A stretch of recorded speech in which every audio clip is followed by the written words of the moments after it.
Welcome back everybody, my name is Nick930, and in today's video we're going to look at Age of Empires Definitive Edition. AoE Definitive Edition is a remaster of the original Age of Empires from 1997. It features completely revamped visuals, improved sound design, and a few minor gameplay tweaks.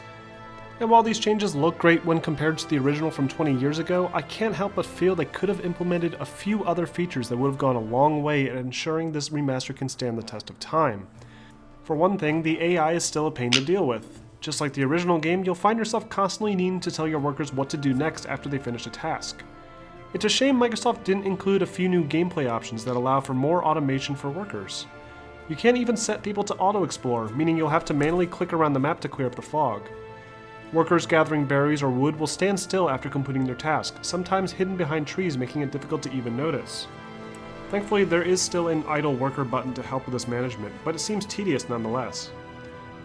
When creating units, it's often unclear how many you have in the queue. You have to look very closely at a number over the tile rather than seeing multiple tiles like in modern RTS games.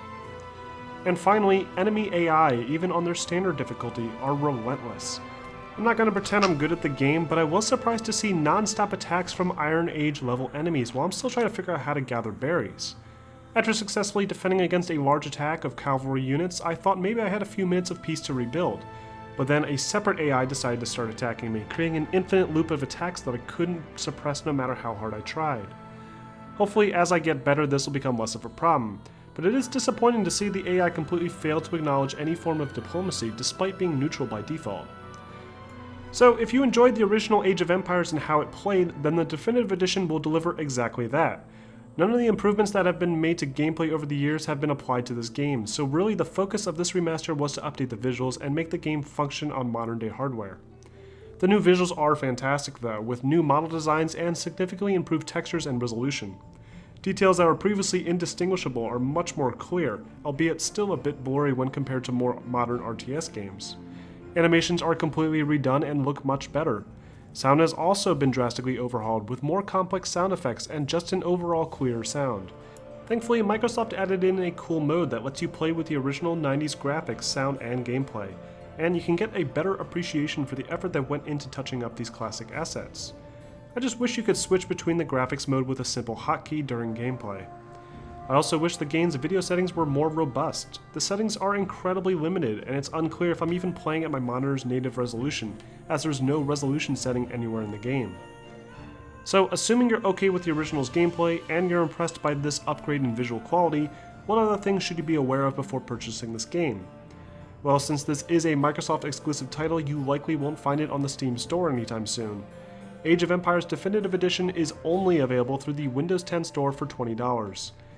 I haven't had any issues with this so far, as the game boots up immediately after selecting the icon on my start menu, but like other Microsoft Store games, you won't have access to this game's directory to mess with the configuration files.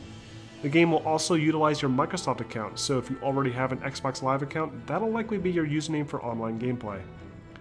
In terms of actual online play, the community is pretty pitiful so far. There's only a handful of active servers, and trying to connect wasn't working very well for me. The ping indicators in the lobby screen were confusing, and it takes a while after joining a server to even see other players' names. You can host private games and LAN games if you're only interested in playing with friends, but this might not be the most convenient online implementation in Age of Empires. And finally, the Definitive Edition boasts a full creation tool that lets you create custom scenarios and campaigns that can be shared with your friends. Now the tool itself isn't the easiest to use, but it does allow you to adjust elevations, add in various biomes, and even place any unit you want. But other than that, there's not really much to this remaster. It's a very generic remaster that offers little more than some basic graphical enhancements to pre-existing assets. If you're a big fan of Age of Empires or a classic game collector, then this is a must.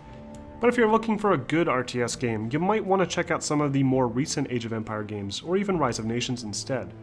I hope this review was helpful, and if you have any questions, feel free to post them below. If you want to see more content like this, don't forget to like and subscribe to my channel for more content posted every week.